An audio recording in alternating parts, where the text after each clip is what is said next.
Labas vakaras, labą dieną, labas vakaras, mano trečiasis kartas ant scenos šiandien ir mane vis tiek labai stebina visa šita hype muzika. Šiek tiek persistumė mūsų grafikas, bet man atrodo, mes dar turime pakankamai laiko, kad pakalbinčiau du labai talentingus, super talentingus animatorius, mano labai mėgstamus. Tai yra Coolman, Coffeedan ir Ketnipz autorius ir aš dabar tiesiog iš karto juos gal ir pakviesiu ant scenos. Tai Hambley ir Casale, please join me on stage. Round of applause.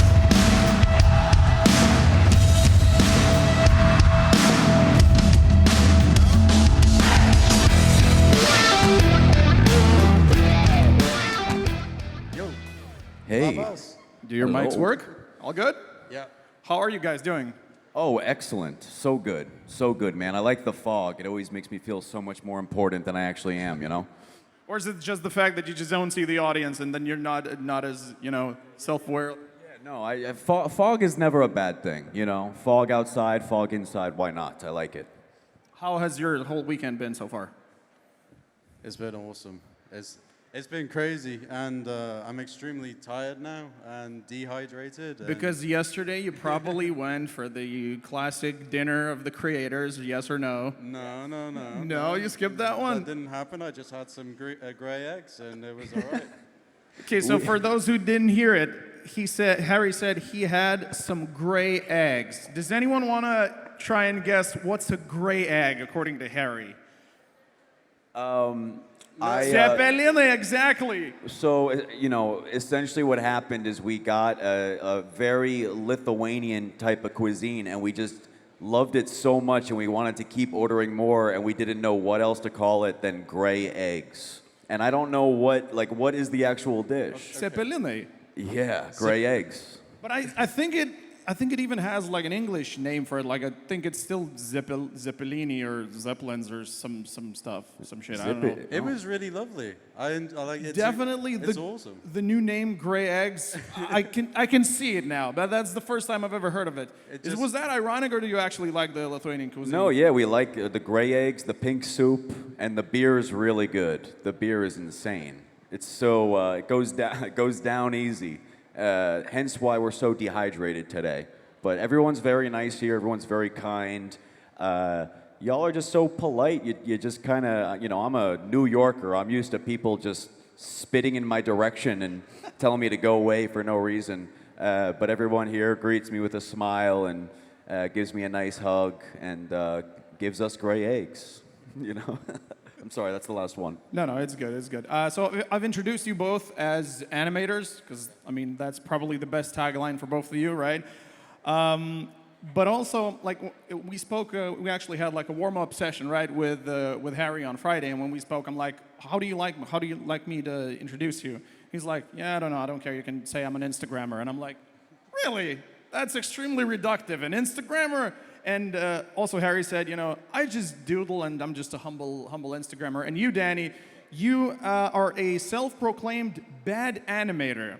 So what is up with you two guys? You have huge followings. You're extremely talented. What is it? Is this some sort of a, don't get me the wrong way, but is this some sort of a coping mechanism where you can say it's just a doodle. I'm just a bad animator. And if some piece of content, let's say, fails, so then can you just go back to what you just said? I told you I'm a bad animator. What is this? I like to set the bar very low. It can only go up if you set it that low.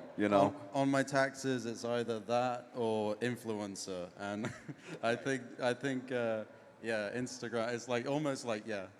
So this is sort of a mechanism in the mindset to keep you grounded, right? Yeah, well, it's also being humbled never hurts. I think if we get too caught up in it, the art suffers and the creativity suffers. So, I never really knew what to call myself. I definitely, when I started, I had no idea how to animate. I was just making it up as I went, and last thing that I wanted was people coming to my page expecting incredible Pixar level animation. So I just said, I'm a bad animator. And then over time, it, turned into just a bad artist because it's expanded just to be different forms of art, animation, more IRL stuff. But I didn't want to lose the little bad tick. I wanted to keep the bad, Harry never put the bad in, so he's the good one. I think I'm all right sometimes about it.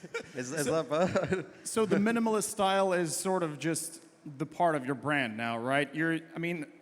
I can't really say that you, for instance, Danny, are working on maybe improving your animation skills. You're probably not, right? It's part of what you are now. We're all working on things as we go, right? I never want to claim that I'm perfect or that any of my work is, amazing and every last detail is well thought out. And no, it's, just kind of playing a big old game of improv, right? And that's an analogy for this, any craft that you may be in, especially in anything creative or art, the cosplay out there.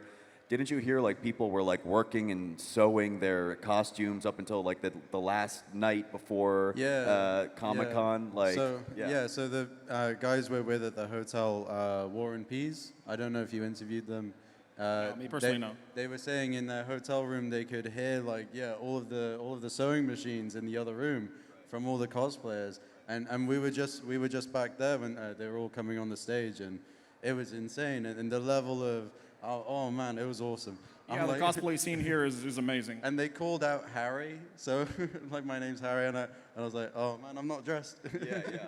Yeah. I mean, and just hearing even how people are like finishing their costumes up until the last possible minute. Like, nothing is ever perfect, right? But we still put our stuff out there, even though we could fine-tune it till the end of time, and you might feel that way about, whatever your craft is, right? But, nothing's ever perfect, right? And it's not supposed to be. It's you're only human, and the fact that you made a thing and you put it out there is, incredible in and of itself. So I tried to, like, really double down on that and say like, hey, I'm a bad artist. I'm still putting my stuff out there.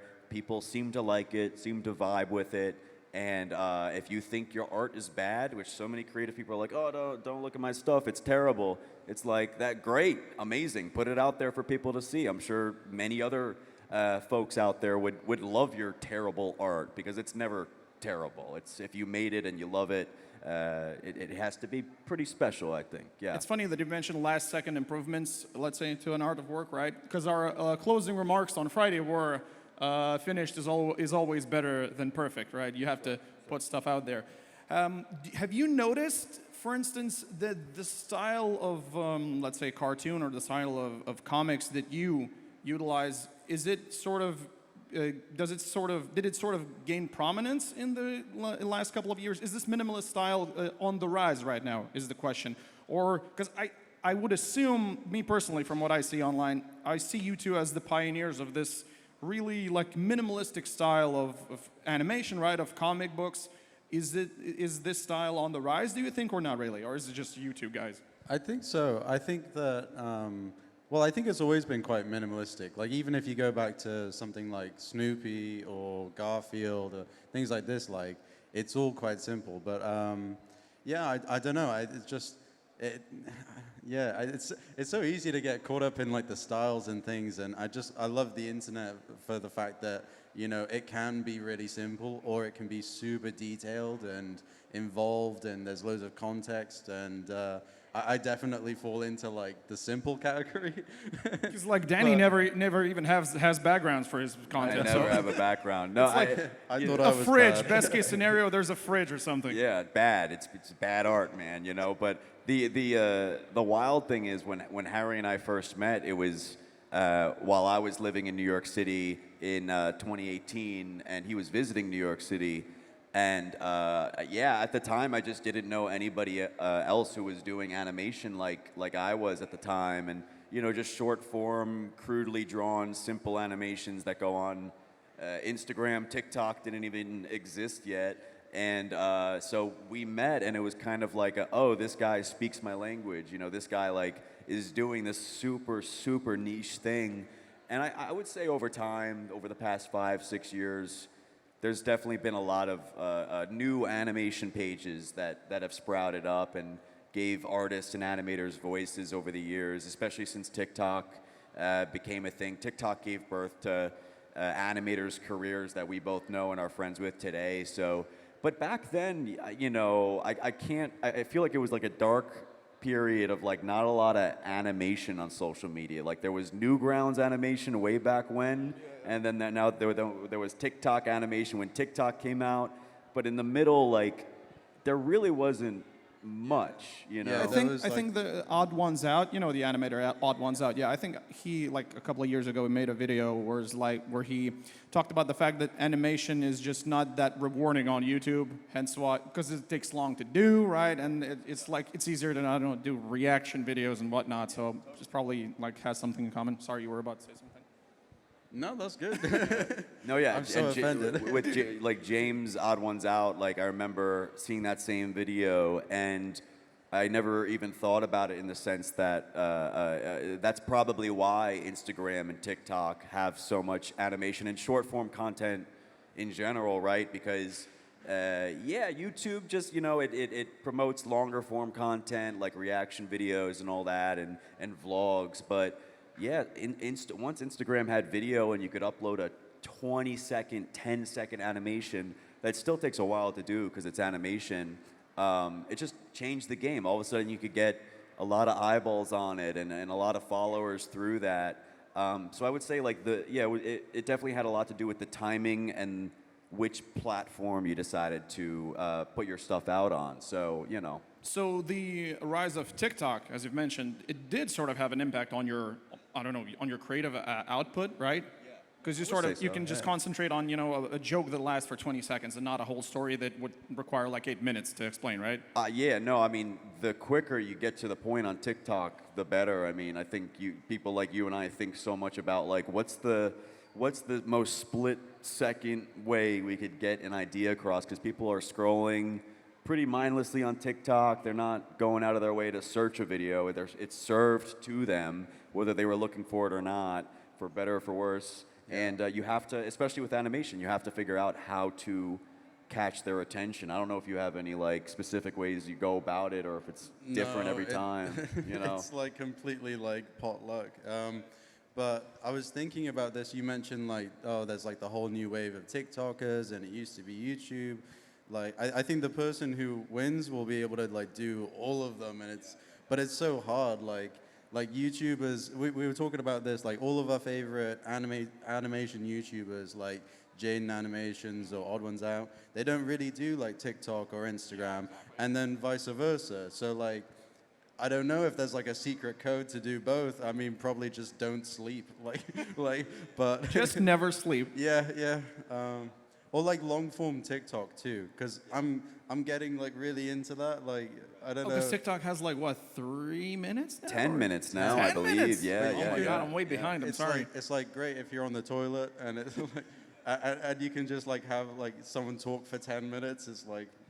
But it doesn't feel like YouTube. So that works, yeah. It is relaxing, and it works completely different from YouTube for some reason. I don't know. Totally. Do you think that this is sort of a cliche, but do you think that the phrase quality over quantity still works? And if so, where do you both see quality in your work, seeing that it's super minimalistic? I guess for you, the animation part is not so much creative as it's become probably technical, but you just want to portray an idea. That's the whole let's say creative aspect of your content, right? The idea itself.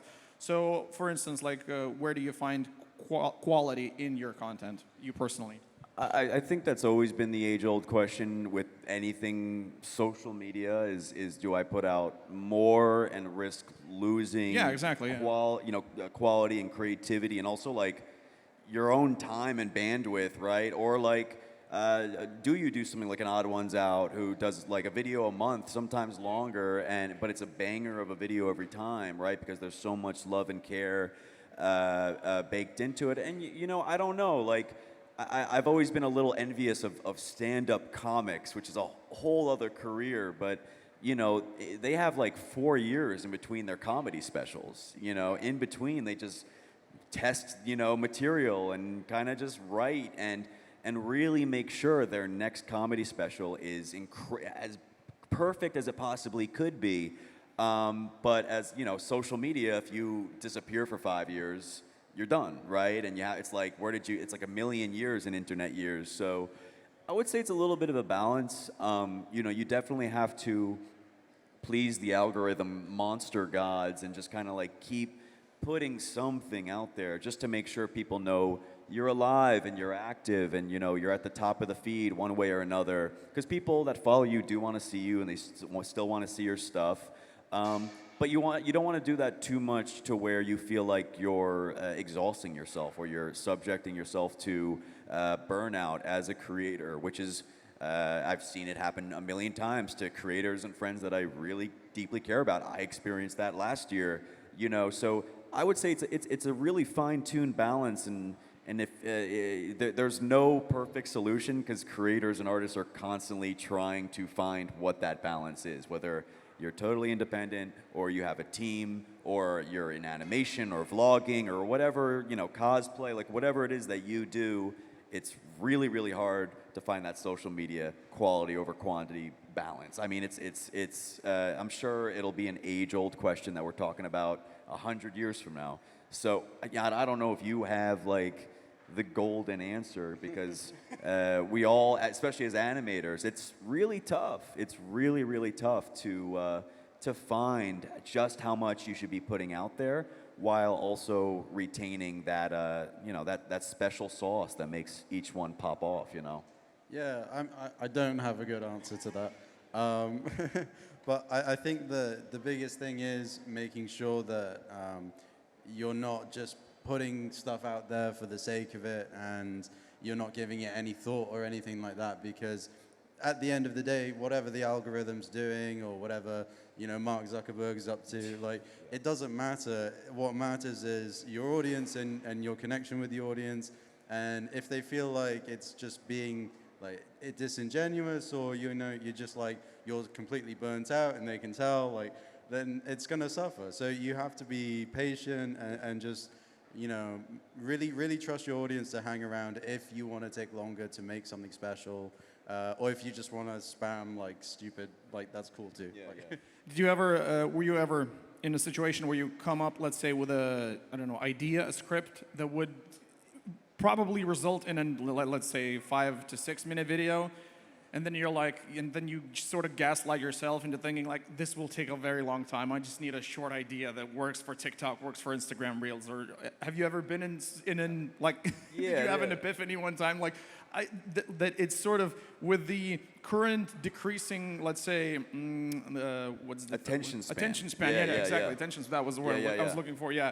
Is it like still viable to work on bigger ideas for you as animators? Yeah, you know, it's a good question. I mean, I don't know if I've experienced it exactly like that, but I think ideas and concepts evolve all the time, and that's not a bad thing, right? Like, I think it's easy to get, like, frustrated in yourself that you can't keep one idea to be like the same idea for too long because you're always like, oh, well, what if that? And it's like improv, yes and you know, you really want to, of course, stay focused and get the thing out there. But I think when I think about my first animation ever, and it's the one that popped off and is the reason I'm on this stage here in front of you today, this weird animation idea that I had at 3 in the morning while I was brushing my teeth about to go to bed. Snake with legs. Yes, snakes have legs. And I am sorry to admit, but that was the first time I ever saw your animation, and I subscribed cool. then. Yeah. Amazing, amazing, perfect. Yeah, that was in 2017 while I was in Brooklyn living with 5 smelly dudes and just like really trying to figure my shit out, and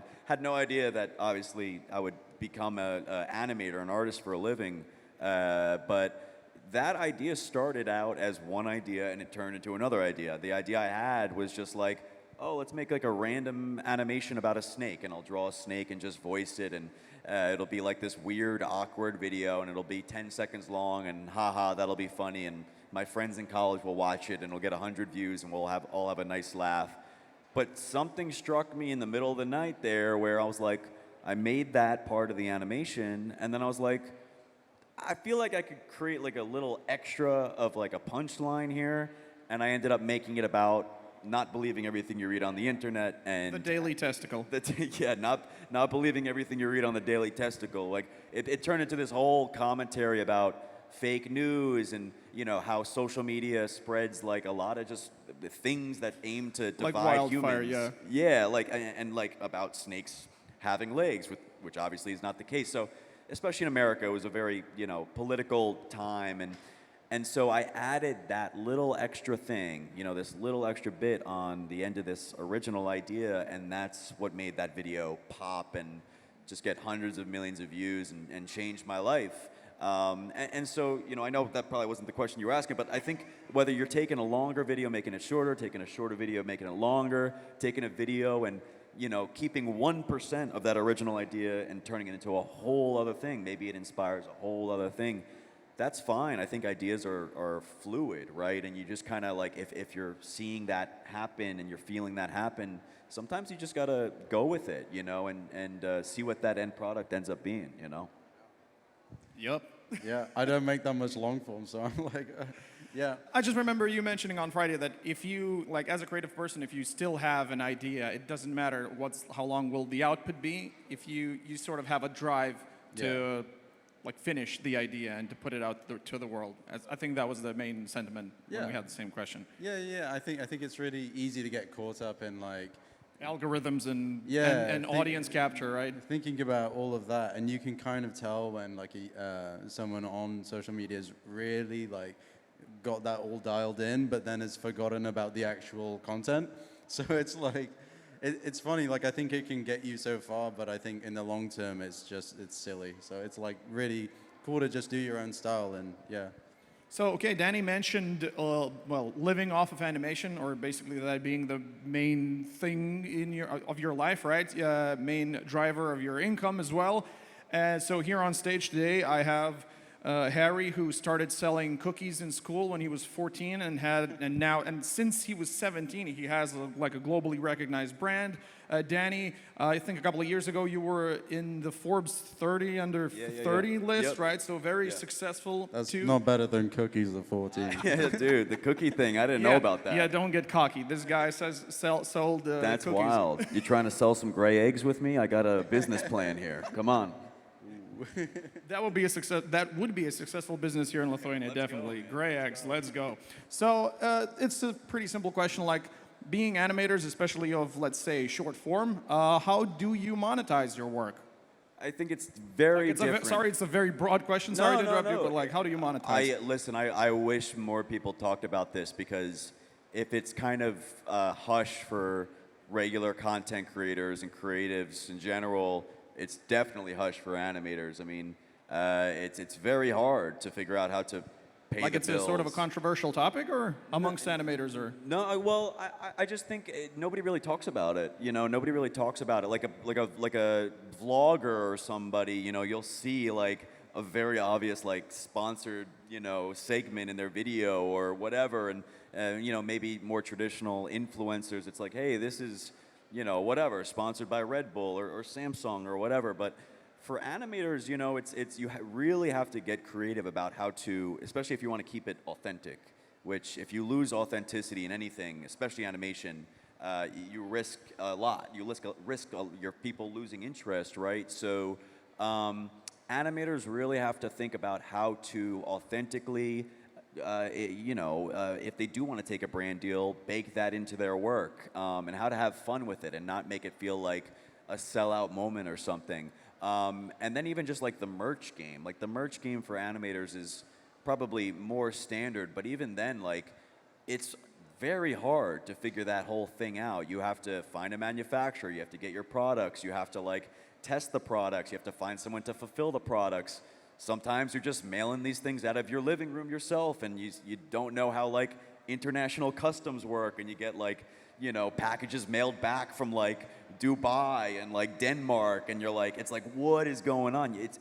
You're pretty much you have to turn yourself into a factory, right? And a lot of animators are like, well, I didn't sign up for any of that. Like, I'm not trying to do all that. And the hardest part is doing all of that, and then also just animating. Like you all forget. while doing that, right? Which Yeah. is like the bread and butter that keeps the machine going. So, but I would say, it is brand deals, working with brands. It's merch, making products that your fans ideally, want to rock on a T-shirt or whatever.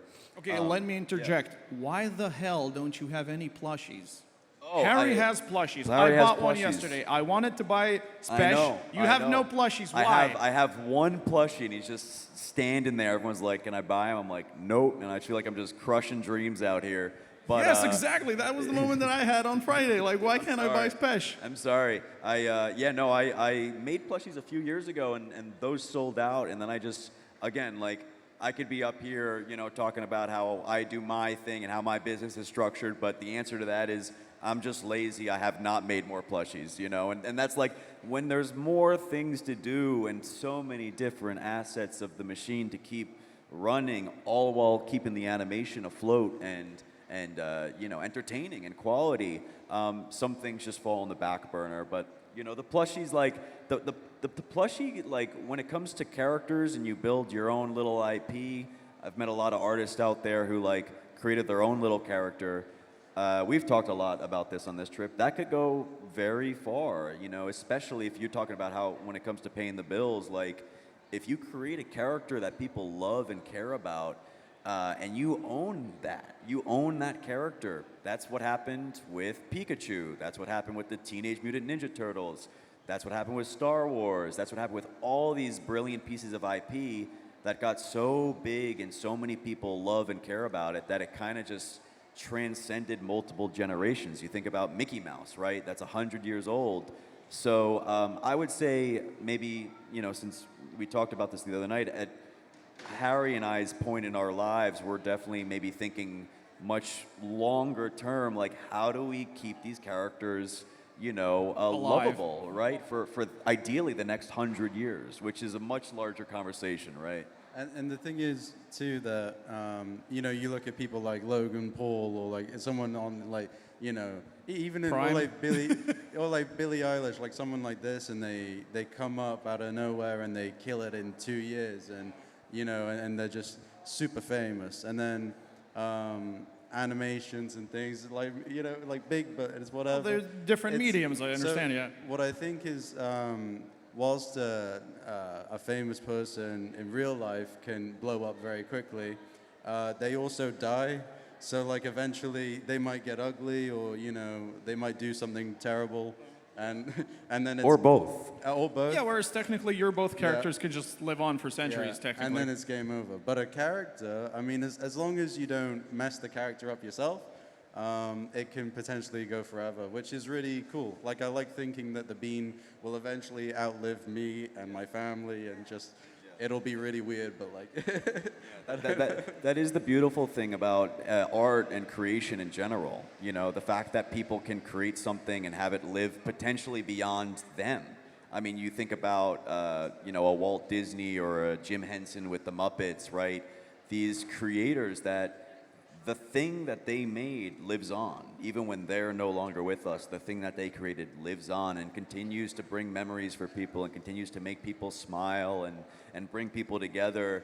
That, to me, is, the best bill that can be paid, I guess, to tie it all together. Like, if you can achieve that as an artist or whatever, right? If you're a filmmaker and you make a movie that's, watched, and it's considered a classic or a song that people, like, Mac Miller, like people like go back and listen to his songs and he's gone, right? But it's a beautiful thing. People can take a piece of you that you put out there into the world and appreciate that piece of you. Even though you're no longer here, for whatever reason, that thing still exists. And that I think is the true definition of success for folks like us, 2 days ago when we spoke after the panel, this one kid came up to us, came up to Harry and asked, why doesn't Ketnipz or, have a brand sponsor, not a brand sponsorship, like a partnership with a bean brand, like Heinz beans or whatever, right? So That would go hard. Do you, Danny, have a brand like a sort of a sponsorship with I don't know, coffee maybe? Then I would love to. How come work you with still don't have Starbucks. it? What? I know, dude. I drink Starbucks like every day, multiple times a day. Back in New York, it's very unhealthy. It's not good. I should not do it. But Starbucks, if you're, I don't know where the camera's at, but Starbucks, if you're watching, like, I'm ready to go. Come on. Also, I was thinking coffee, beans. Coffee Coffee beans. Well, we did There's something a like collab that. right there. We did a little coffee stand in our pop-up in New York back in 2019, and we called it Cool Coffee Beans or something. Yeah. We did. Well, So there we you go. experimented. Yeah, we experimented a little bit with Maybe that. it's a low-hanging fruit in terms of creative ideas, Yeah, but like yeah. still, that's something you can Yeah, do. but Do you have the- any sort of funny stories when working with brands that like maybe maybe they expected something completely different. Maybe there was a miscommunication, like something goofy or funny. Do you have like stories with working with brands? Because like I could of course ask the same question in a different way. Like, do you have like stories of brands that let's say partnerships that flopped? I have quite a few of those. But do you have like any funny stories with working with different brands? Not really.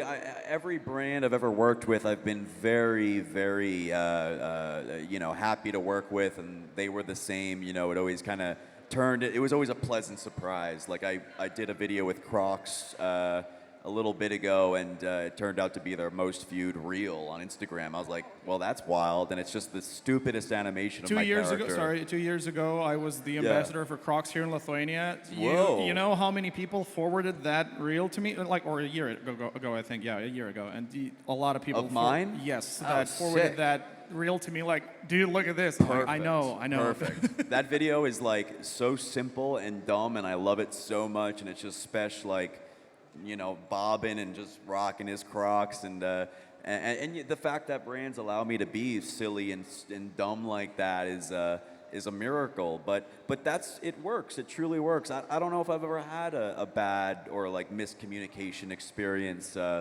Because in terms of your Coolman Coffeedan brand, I always thought that, especially after the video with the snakes have legs popped off, I thought that there should have been a moment in your career where one or the other party, big political party, could have reached out to you and they're like, you want to work with us? Yes or no? Wild. We're getting political. That would be wild, man. No, that never happened. I think the craziest wow moment with that one was there was a lot of folks in other countries, like politicians in other countries, where I had no idea what was going on and what the current events were over there, sharing Like that video. prime ministers of countries were sharing your animation. Yeah, like very large, important people were sharing that, and hopefully I swayed the world in a certain direction that made it better, not worse. But I think that's the other crazy thing is these animations can kind of be used by anybody for whatever reason. The context and the message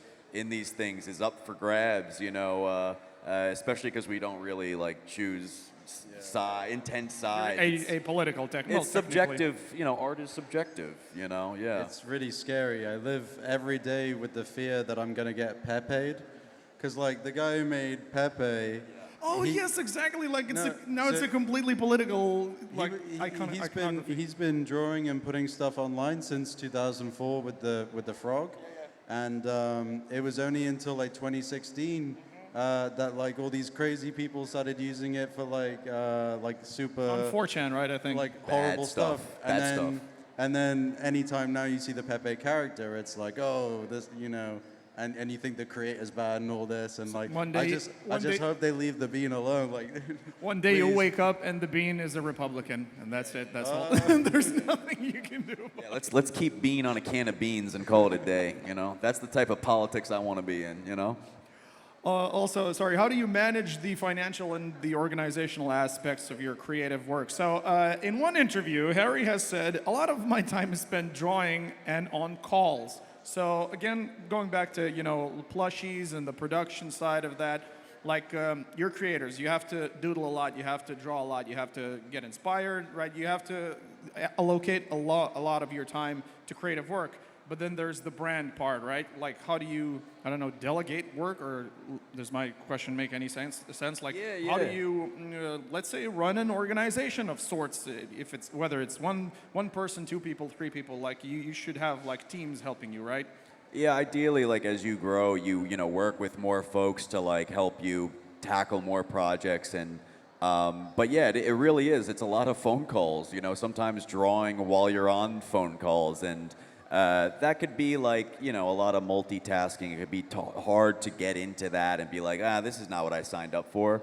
But if you have a good team, you know that's truly what makes or breaks anything or anybody. You know, if you're trying to make something as big as a Mickey Mouse, you need a damn good team. So ideally, like you meet good people along the way that help build, you know, the precious little baby that you've made, and not, you know, thin it out, you know. So can you then please find a team that could help you make plushies? I got you. Yeah. I'll hit up the people at Build-A-Bear, you know. Maybe Harry can hook you up. I don't know, like. The plug, yeah.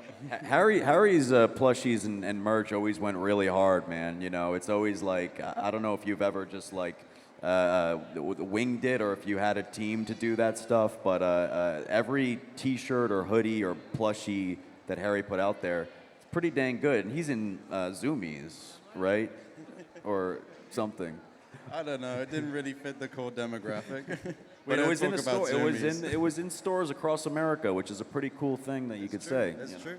Awesome, and also Ketnipz merch, especially the plushies, are extremely durable.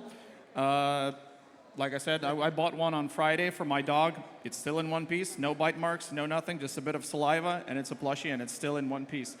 What are the main challenges for creating digital content? Like, what are the main challenges that you face? Just in general, maybe criticism, maybe bad comments, maybe, like, let's say, maybe a writer's block. Like, what are the main challenges, let's say? I think some of the biggest challenges can maybe come down to like when you have an idea for a meme or something, and then you think it's like the funniest thing ever, and then you just keep trying to like visualize it or like illustrate it, and it just never happens, or like it's like the hardest thing to execute, and it's really annoying because the good ideas hang around, and they'll just bug me for like months at a time, and I just won't know how to like make the thing. And then one day I wake up and it's like, oh, you just do this, and it works out. But It just comes to you naturally one day. yeah, but it's not. I don't want that. Yeah, it's frustrating. You have to grapple with it. You know, you have to grapple with your ideas, and ideally you come out on top. You come out victorious, and you achieve the exact idea you were getting at. But yeah, I think that's a good one. Writer's block is terrible. I mean, you know, and there's no way to totally get over and beat writer's block. I know, thank you. know? Yes, I know that. It's everyone experiences it to some degree. I like to go on walks. Yeah, walks. That's what you said 2 days ago. Just go for a walk. Walks. Just go for a walk. It's tough to do it walks in this Lithuanian weather, though. I will admit. You know, it's unless- easier to do it in LA. You Unless know? it's just raining, and it's gray Yeah. outside, then I don't know. Yeah. Walks are like any way to get your blood moving or like change your perspective on things, even if that involves just stepping away from the computer or your notepad or your drawing tablet and, you know, making a bowl of cereal or watching a movie that makes you laugh and coming back to it with a rejuvenated perspective. But yeah, writer's block, no matter what you do, or like, you know, you're an artist or you're a musician or whatever, that's the most daunting thing that always hangs over you, because sometimes you just have your off days. Most days could be your off days, but if you have one good day and you come up with your brilliant idea that, you know, changes everything, then it's, you know, it's worth all the off days. But then let's say you're having your off days, like a couple of days, it's a bad time frame for you, right? And you have a brand or a partnership deadline. How do you deal with those, especially when you have to, you know, come up with animations and stuff that takes some time. So Just lots of caffeine. That's it. So again, just don't sleep, right? Yeah. I mean, also like working under extreme circumstances could also kind of make magic. Like the diamonds are created under pressure, sort of and like, you know, caffeine, lack of sleep, like really like pushing yourself, and if you can achieve all those things and come up with ideas, like you might surprise yourself. You know, it's like, you know, rushing to meet a essay deadline or some homework or thesis paper or whatever, you know, you might surprise yourself with the right amount of coffee and the right lack of sleep, you know? It can go very wrong, though. It can, yeah. It's And dancing just on a like, fine line. It's like a painful emotional meltdown with like a brand partner just screaming at you. It's bad. Yeah. Or it could be really fun. This is where creativity is born, right? In that moment.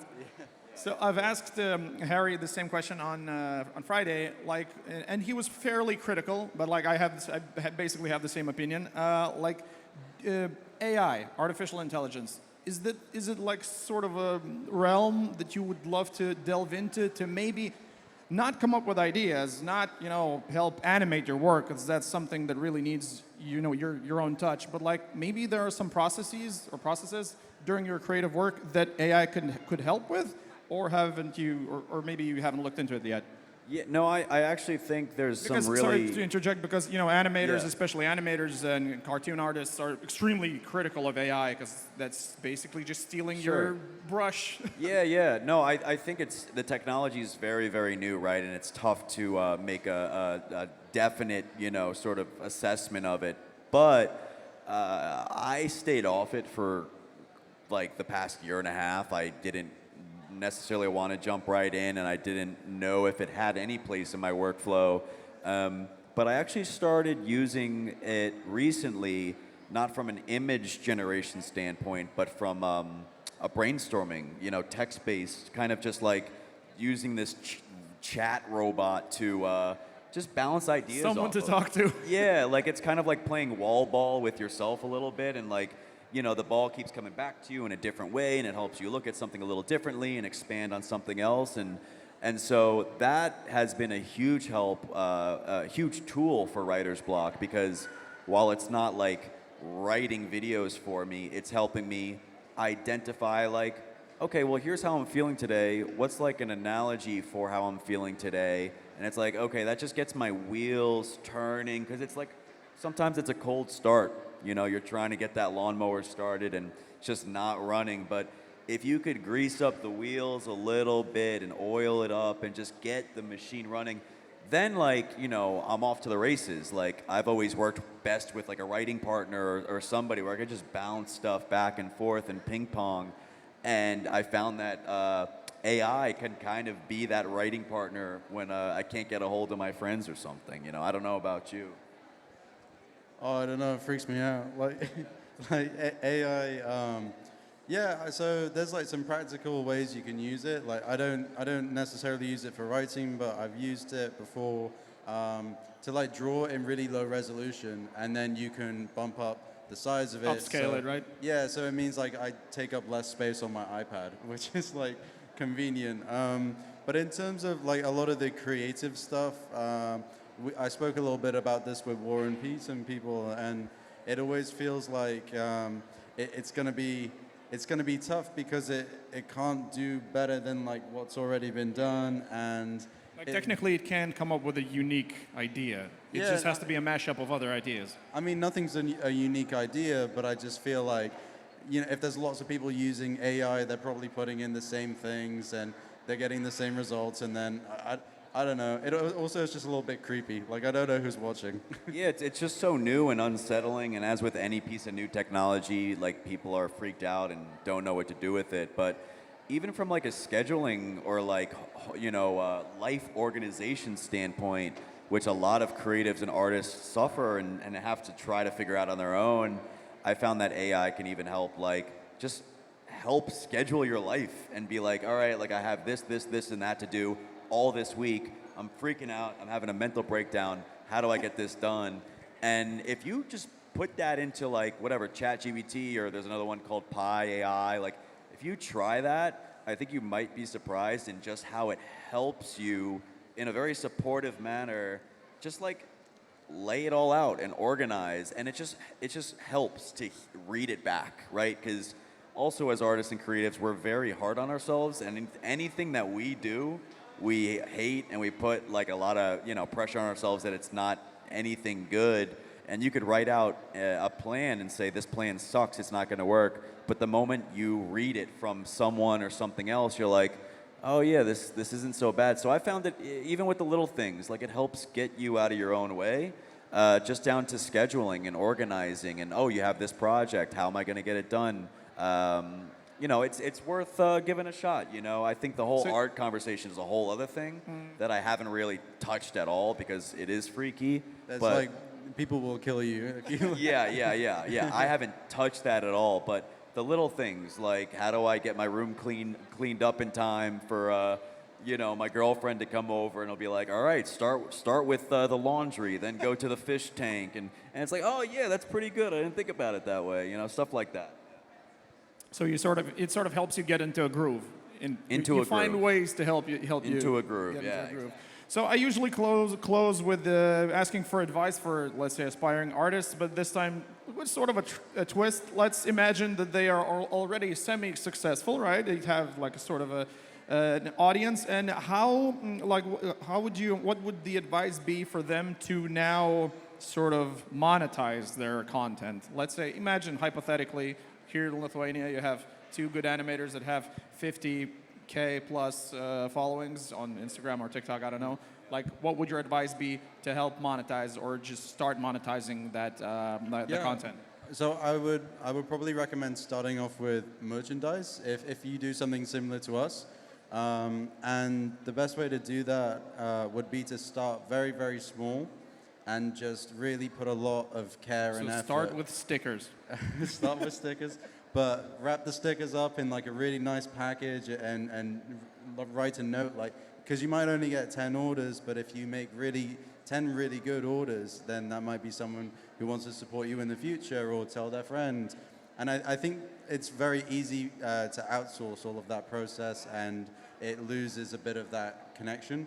But I think that's really important. And so starting with that, and then also when it comes to product, think about the best way to communicate your character and have it sort of come to life, whether that's through like a lot of illustrations in a calendar or poster book, or if it's like a plushie because it like looks real, or even if or if it's like a hoodie and your content's about like a cozy vibe, which fortunately for us it is, then I think that applies too. I think sometimes like if we started, I don't know, like making like vegetables, I don't even know how that would work, but it wouldn't align with our brand. So it's important to think about that. Yeah, no, same answer, because I waited so long to create any merch, and it was always a very daunting idea. It's like, hey, what if nobody buys it? And the odds are somebody will buy it. One person, even if it's your mom, it's like you will make a sale and it will feel good. And so I would say whether you have 50,000, 10,000, 100 followers, like I wish I made stuff sooner and got it out there. My first merch drop ever was enamel pins, just a little pins that, I had no idea how to make, and I just learned. I drew a thing, put it into the pin manufacturer. I made 100 of them, and I just signed and numbered them, put them on a little cardboard tab that I ordered on Amazon, and it just completely made it up. And as I went and created a Shopify account and said, hey, these are available, I released them out, and they sold out, enamel pins. And I just remember feeling so good because it opened up this whole new window of opportunity. And then shortly after that, I did sticker packs. And, this is all while I'm in my bedroom, in Brooklyn, just writing out each address by hand, taping up the package, putting them all in a shoebox, and skating over to the post office shop. And that was how I, ran my merch business for a while until it got, too big to do it that way accurately. But I do wish I got out of my own way again, and I did merch sooner, yeah. We also have a microphone right there with a spotlight. I think you still have like 30 seconds if you want to ask any questions. I'll wait like 20 seconds for you to run up to that microphone and ask. If no, then we can just close this off. I think we're over time already, but like if you want, you can ask some questions right there and over there. Oh, I actually had this one point completely unrelated. It says copyright laws. Oh my God, this is riveting. No, I was just wondering, like, what do you think about? Do we have some questions over there, or okay? No, I was just thinking about, like, how do you see re-uploads of your work Like, how do you view that? Like, for you, it was, of course, viral back then when everyone shared the snake bit. But, like, if it's just TikTok and someone's just reposting without crediting you, like, how do you feel about that? You know, I think to an extent you're going to drive yourself crazy if you try to stop all that from happening, right? And as long as it's not seriously damaging your brand or your ability to make income or your rights as an artist who owns something, re-uploads will happen. I often, you know, when I made my first animation, there was always rips and re-uploads, and I would like DM constantly all these accounts being like, hey, that's mine, can you credit me? Hey, that's mine, But can you then tag you do me? actively DM them, right, to tell them. Yeah, and you know, you got to put in the hustle. It's not like the most fun thing to do in the world, but I feel like if you do that and you keep an eye out, you know, because you do owe that respect to yourself, but to try to suppress re-uploads and rips of your stuff, I mean, basically impossible. yeah, Harry, like you find like rips of your merch and stuff in like Mexico, and it's like you can't, you can only do so much. But it's also on the flip side a positive thing because that means it's getting to that point of how popular it is. It's like Nike. There's rips of there's counterfeit shoes, so it's a good problem to have. It's still a problem, but it does indicate that your stuff is popping off and people want to rip it. You know. You have merch ripped, like people steal your merch ideas? Yeah, all the time. but it's a good thing, like Danny said. I'm not encouraging people to do it, but it tells... It is a good problem to have, right? No, it tells me what to make myself, because sometimes they come up with a cool idea which I didn't think of, and then I can rip it back. I see. Okay, so a good problem to have, and this was a great conversation to have, fellas. Thank you very much for coming. Thank you, man. everyone, Thanks, for guys. joining us Thank you. here. Appreciate it. Thank Take you, Harry. care. Thank you, Danny.